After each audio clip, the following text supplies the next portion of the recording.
Hello, hello. Okay, this is the first time I've done this with just the audio on me only, and I don't know why it didn't dawn on me to use that as an option before to remove a barrier because I'm getting my hair braided tomorrow, so I just don't feel camera ready. But what I am ready to do is to at least do day 17 of my 90 days of consecutive live streaming because I'm not going to let this beat me. And I like this AI headshot, except for the weird little fingers. They came out pretty good. So, but I've been down this rabbit hole of this YouTube channel called Watcher, and they are apparently ruining their channel or have ruined their channel with just one video. And in one of the live streams earlier, oh wait, let me do my intro then. Let me say, hey there, YouTube slasher chicks and slasher dudes. My name's Alicia, and this is Slasher Chick TV, where we like to talk about growth mindset and negotiation strategies. So you never have to choose between this or that. You can always say yes to this slash that. And recently, Dawn was in the chat and said, "Oh, why don't you do a live negotiation?" And I said, "Well, Dawn, really everything's a negotiation. That's kind of hard for me to do." And as they are ruining this channel, I thought, oh, this is a great example of how everything is a negotiation. And the posting of this goodbye YouTube video is a negotiation with their audience that apparently is not going so well. Now, do I have my little image I tried to make for everything's negotiable? Wait, I think I'm in my wrong Canva. Let me switch to the right account.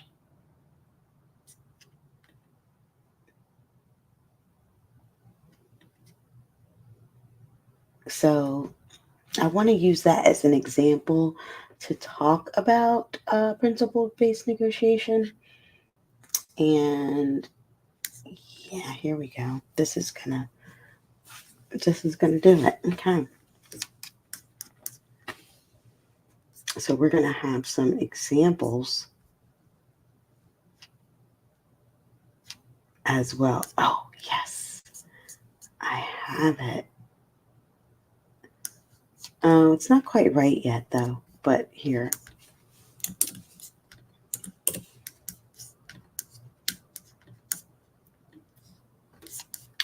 oh, I think I'm gonna like this though.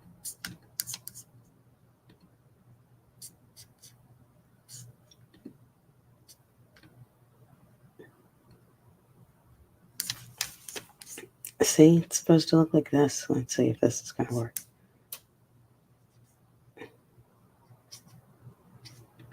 Present my other screen.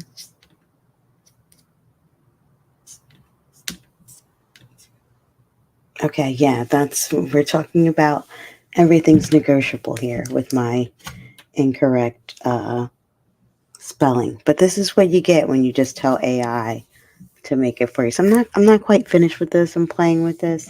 I do want it to look like an everything bagel. Um and be my I don't know, my background for when I talk about everything's negotiable, but hear me out here, okay? So in every negotiation, you're weighing a couple things. Oh, am I still showing that screen? Okay, that's fine because we can do this live. But if we're gonna do this live, let me only show. Oh no, this will do it because I also wanna. I I wanna. I haven't seen what they actually said in this video, but let me just. I need to frame a couple of things before we go talk about it. Now, first and foremost, let's look. The channel that is in question here is called Watcher. They have 2.8 million subscribers. Okay. Stop that. I don't want your content to play.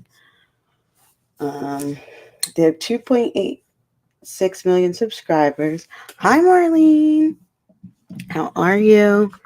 I was just watching one of your lives earlier today, and I was hoping you would pop in here because I really was feeling some type of way. Because I, all I will say is this: I fully support you, and people should know that those who are genuinely kind and um, more gentle in how they speak, like that shouldn't be mistaken for that there's someone to be messed with.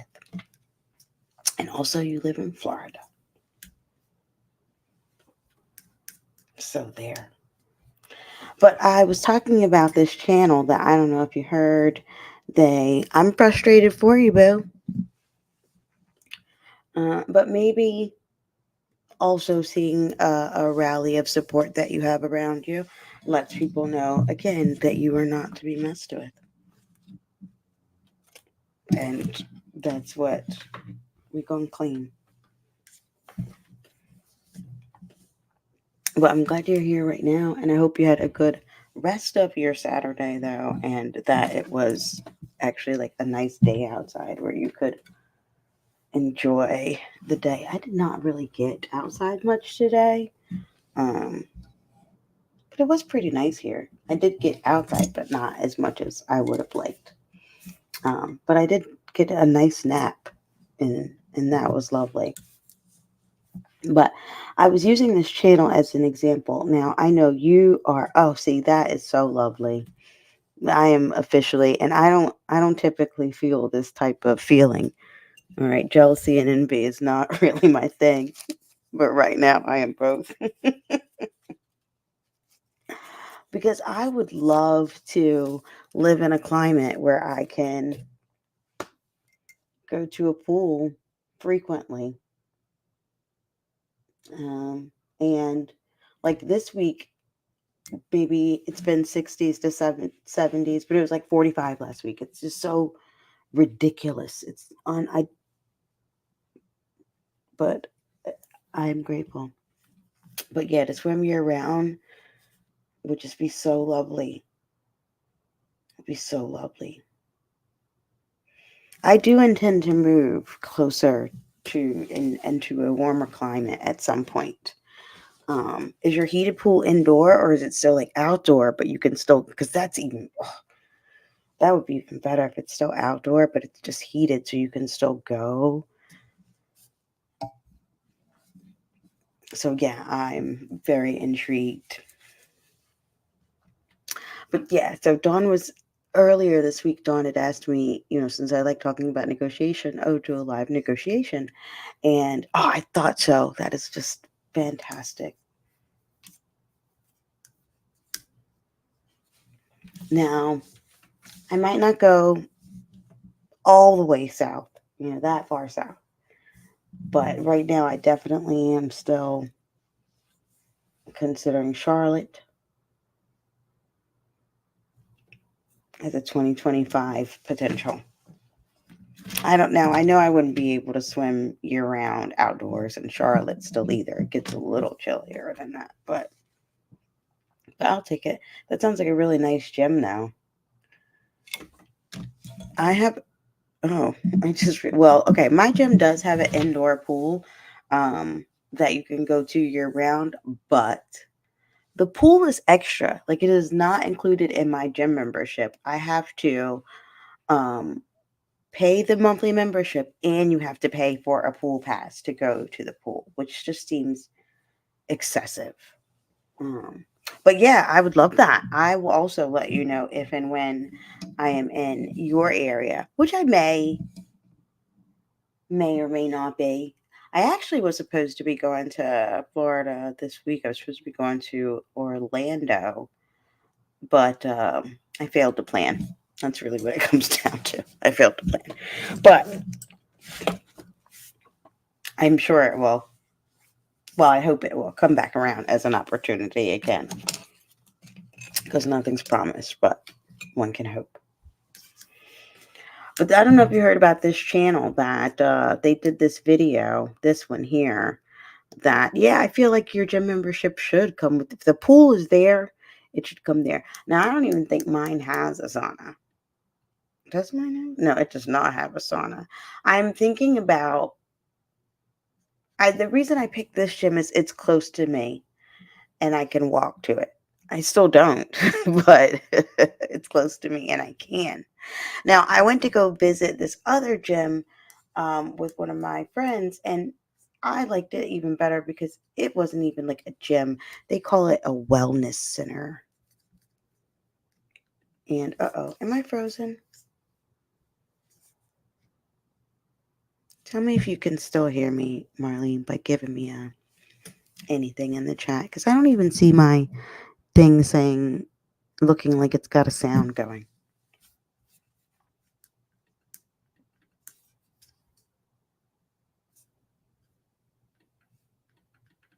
Okay, that's good to know. But it looks like I might be stuck here for a minute on this particular page. We'll see how this goes. So anyway, when StreamYard decides to accept my request to stop streaming, not stop streaming. What am I trying to get it to do? To stop sharing. I can change the thing.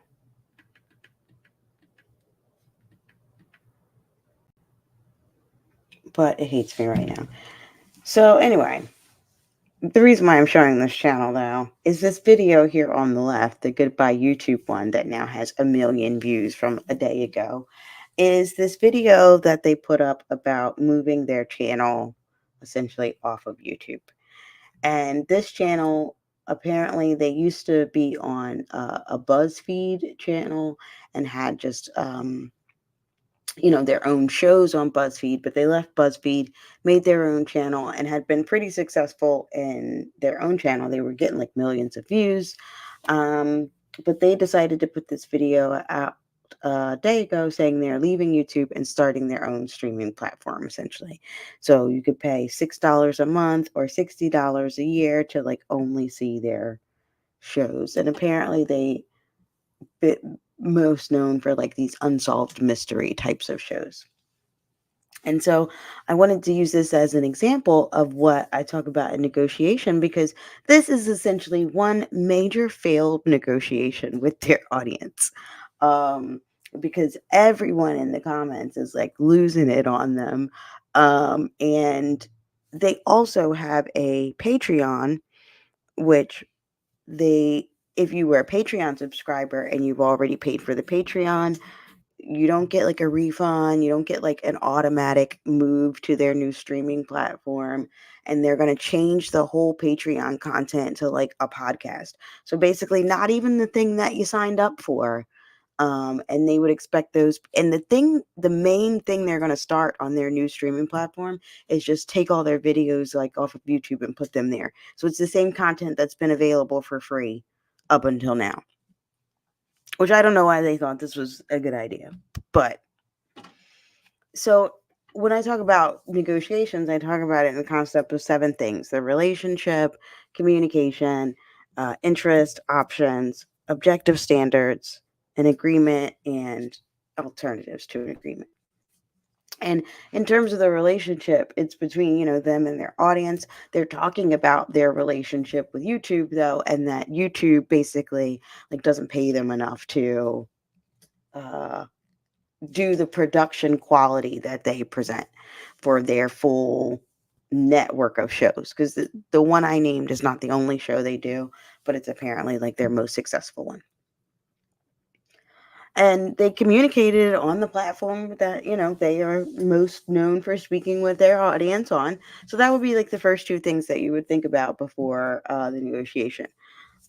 And I understand like their interest as a content creator is to be paid for the content that they create. But it's like they fail to understand the interest of all of the viewers that they have as well. Like at this point in the game where everyone's complaining about the price of eggs increasing, and every single streaming service that does exist has increased their cost just to maintain the same level of service that you have right now. Like, why would you think that your viewers would want to pay a subscription fee for the same content that you've already delivered to them for free. Like, that's weird to me. But yeah, I would say, so here's the thing. That's the other thing I think about the negotiation, Marlene, is like, I believe that to be true. It might be true that YouTube doesn't pay Jack, but they're not new to this. So that wasn't new information to them. So wouldn't you have figured out other alternatives by now to like use YouTube as a launching pad to make that more money? Or if ultimately YouTube is meant to be the launching pad for that streaming service, you would have to like ease your viewers into that, right? Like maybe start directing them over there for new content and say, and eventually we're going to remove all of this content and it'll only be available over there. If you want to be involved in the new thing that we're creating, you can sign up now and you'll only get the new content there. And we're shutting down our YouTube channel at the like, to then take away from people like the Patreon users, like not getting what they signed up for, and then telling people who even pay for this one, you're just going to get the same thing you already got. Like, there's not even any value in that. Like, I'm not even newly entertained. So I could see if they had done it like that and tried to ease their viewers into it, that would have made more sense. But like, you're a great example of, okay, YouTube may not pay Jack in terms of like AdSense, right? But memberships is another option that they could have had come up with different ideas for memberships, that their memberships didn't even have to be like just their scripted content, right? Their membership could have been membership for live Q&As with them after the show, and it could have been like an after show program or something, right? Like, there were so many other ways that they could have come up with ideas to make more money right here off of YouTube without feeling like, without making their audience feel like they're trying to gouge them, you know? So that's why I say it was very much a failed YouTube. A failed negotiation, right? Because just as you said, those were options. Like, just all the things that we are naming are options that they had to try to do this negotiation in a more successful thing. Because ultimately, the thing that they want is to be able to make more money. That's the main thing that they want, is to be able to make more money. Moving everybody off of YouTube onto this new streaming platform service isn't the only way to do that. Now, the end goal might be to have their own streaming platform service, but still break it up into pieces. You can't Rome wasn't built in a day. But they obviously have an audience already that knows, likes, and trusts them. So in terms of the relationship, like, that has a lot of value, that you don't want to damage that trust with just one wrong move, with just one 14-minute video. Which unfortunately it seems like they did. And not only that, I'll go to the other thing, right? You just mentioned the options, but objective standards. One of the things that like, objective standards are things we can, both agree on to understand that whatever deal we make at the end of this negotiation is fair. So, an objective standard in terms of YouTube, okay, might be CPM and RPM. You have some general idea on what those might be for different niches. So you kind of have an idea in terms of the exchange with YouTube on like what's a fair, quote unquote, fair exchange. Um, if you were, thank you, AI. This one is from, what was the name of this site? It was the first one, tryiton.ai. I can't put it in the chat because everything's frozen. I'm going to stop this live when I'm done. But yeah, if you go to tryiton.ai, that's where I got this one from. And I've got a lot of photos from there that I use. But it's like, I don't know. They changed their they changed their payment model. They first had one, it was like, oh, sign up, get a free number of credits, and then you can get like free X, Y, and Z. No, not .com. Try it on .ai. No .com. So yeah, instead of the .com, it's .ai. I hope that sounds clear. But yeah, they originally, like, I think had, like, you could sign up and get, like, X number of credits, and that got you X number of, like, free headshot things.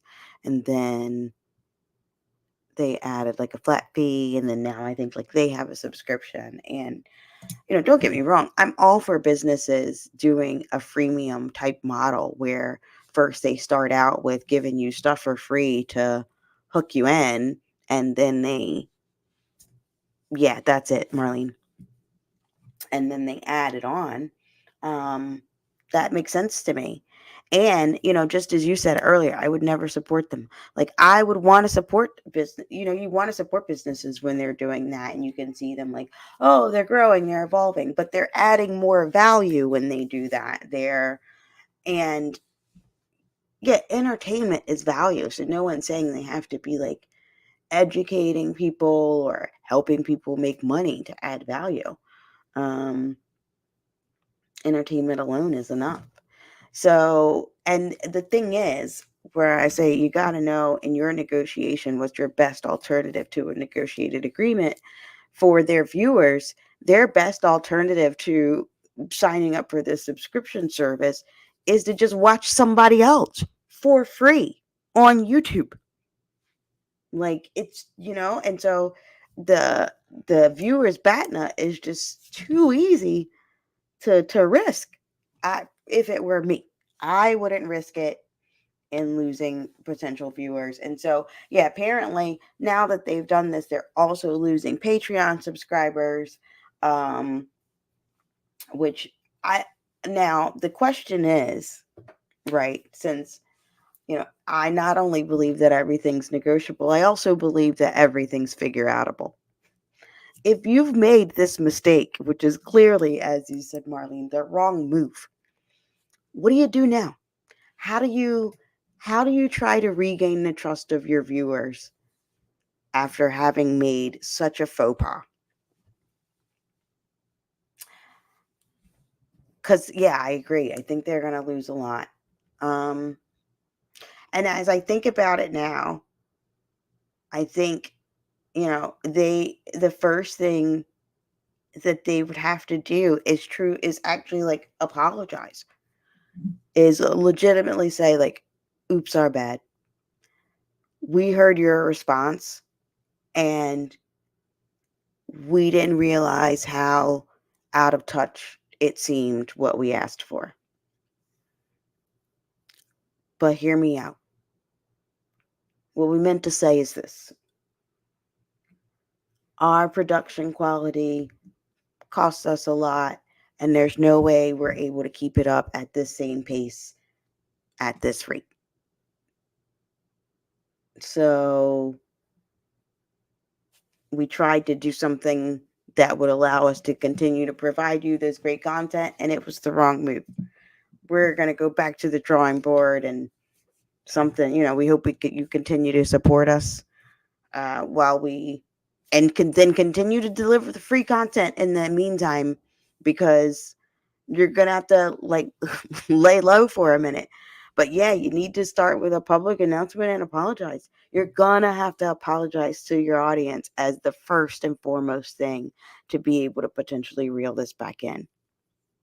There's no other way, because your audience, the 2.86 million people that have subscribed to you, and clearly the people who have paid for Patreon content that you're saying you're going to change to something completely different than what they signed up for, definitely have to feel disrespected.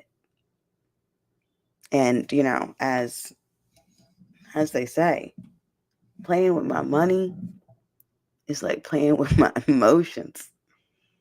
And truthfully, it is, because money is a very emotional, for some people, money is emotionally charged. And that's one of the reasons I'm even trying to change my own relationship with money, right? Because everyone has a different relationship with money. So when you say things like it's $6 a month so anyone can afford it, sirs, that is offensive. And quite frankly, like, even if you can't afford the $6 a month, that's what I'm saying. It's offensive. Like, it's offensive because it just states a complete like lack of awareness. I don't know. That's what or that's how it comes off, and why you would still owe an apology to your audience. Um, especially especially if the content that you deliver is more about entertainment. People use entertainment for escapism. So making an assumption that is just $6 so everybody can afford it at the same place where they are coming to you to escape the rough parts of life is, yeah, it's really out of touch. And that's why your viewers are upset with you. So I hope they get it. Because the thing is, I would hope that this does resolve itself in a way that they are able to continue this negotiation with their audience and community in a way that they are able to bring them back. Because it's not just these three content creators whose lives are potentially impacted here. They have a team. Other people's jobs are impacted if this doesn't go well from here. And so no one wants to see that, right? So I hope they're able to figure out a way to clean this back up. But when people are rich, they forget those who are struggling. They really, I think they definitely do. I'm telling you, I watched I watched the J-Lo documentary about the movie that she made, and I kind of knew better, but I'm glad I did. I really wanted to see, was she as out of touch as I thought she might be, and it was true. And she was a great example of the same thing. And when you say when people are rich, they forget those who are struggling, like, and they just seem to forget a lot about regular society, what like reality is for most people. And it really struck me about the importance of, if you become independently wealthy, it is like your responsibility to keep some people around you who are not on your payroll and who will tell you the truth about yourself and about the world. If everyone who calls you a friend is someone who gets a check from you, if everyone who calls you family is someone who gets a check from you, they will never check you. So there's that. And I think not even I think, I know. Yeah, stay grounded. I'm someone, I will always want to be checked. I will Somebody going to have to keep me in check. Remind me of my privilege, because as I sit here right now and use the interwebs on a computer with access to electricity and running water, and can just get up and go to my bathroom when I need to, and there's food in my fridge and there are clothes on my back, I am privileged. I'm fully aware of that. And so when I become even more privileged because my bank account gets more zeros, I want to still keep my head about me. So that's the lesson, though, from Watcher, that I think we can all learn, is that everybody needs someone around them to keep them grounded, so that when they go into um, negotiations with the people that helped get them there, they don't forget who they're talking to and who they are. I'm constantly reminded, knowing what my cultural background is, about staying grounded. Um, yeah, I think that's I can see how culturally, having watched that previous video and learning more about your Jamaican roots, I could see how culturally that would be True. Because whether you want it to or not, you're gonna have some people that's gonna try to humble you. So that'll help keep you grounded. Um, I would like to hope that my southern roots are part of what will always help keep me grounded. Um, yes, having immigrant parents, I think is another good example. Yeah, it's one of the things like I'm trying to learn Spanish, and I get so self-conscious though when I try to speak it, and that's one of the things I try to keep in mind to humble myself is like someone who comes to this country that does not know English has to feel uncomfortable and to operate. They have to try and not have the right accent. Like, so who are you to feel like, oh, I don't want to try. I'm so scared. Get over yourself. So that's my day 17 of 90-day live stream.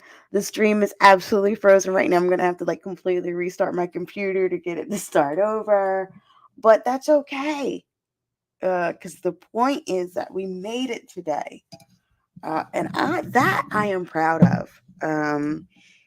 Thank you, Marlene. Thank you for being here with me. What I don't want to ignore that you were feeling frustrated, and I'm glad that you also feel supported. Is there anything that we could do in this moment that would lessen the frustration for you? Or yeah, anything I could do for you? That's what I would ask. And now I will pause for the 30 seconds or so that it's going to take for YouTube to catch up and let you answer me.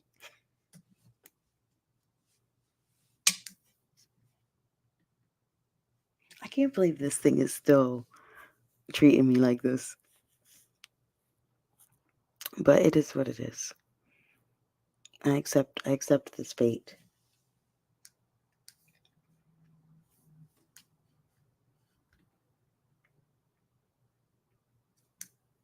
All right. Sometimes I wish people will watch my videos I upload. Well, I did hear you say that on your Life with Marlene channel. Thank you. Now I got very clear objective, and that was one of the things I did want to say. So I did hear you say in your Life with Marlene channel that you are looking to get monetized, and that you're only about I think like 800 watch time hours away from your goal on that one. So if I'm going to watch something, that's where I'm going to watch it to help you achieve said goal. So I'm glad I asked.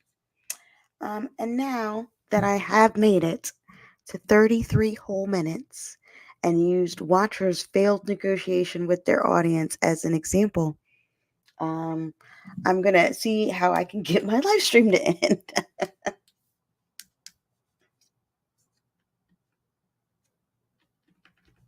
um,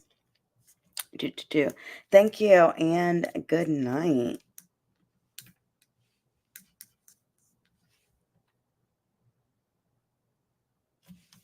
Oh, there we go. This is how you do it. This is how I end it. Oh, that's still not working. This is how I end it. Da da da da da da da.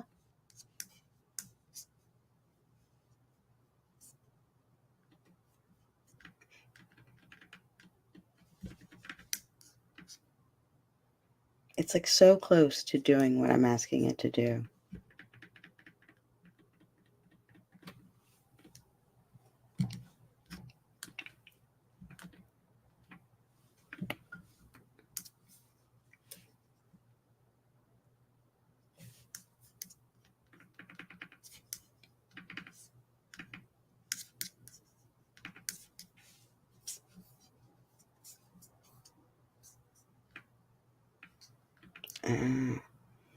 All right, maybe if I do this, here we go.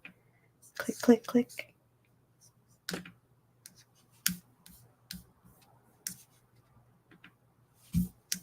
Uh-oh.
I think I'm back to be able to really end it.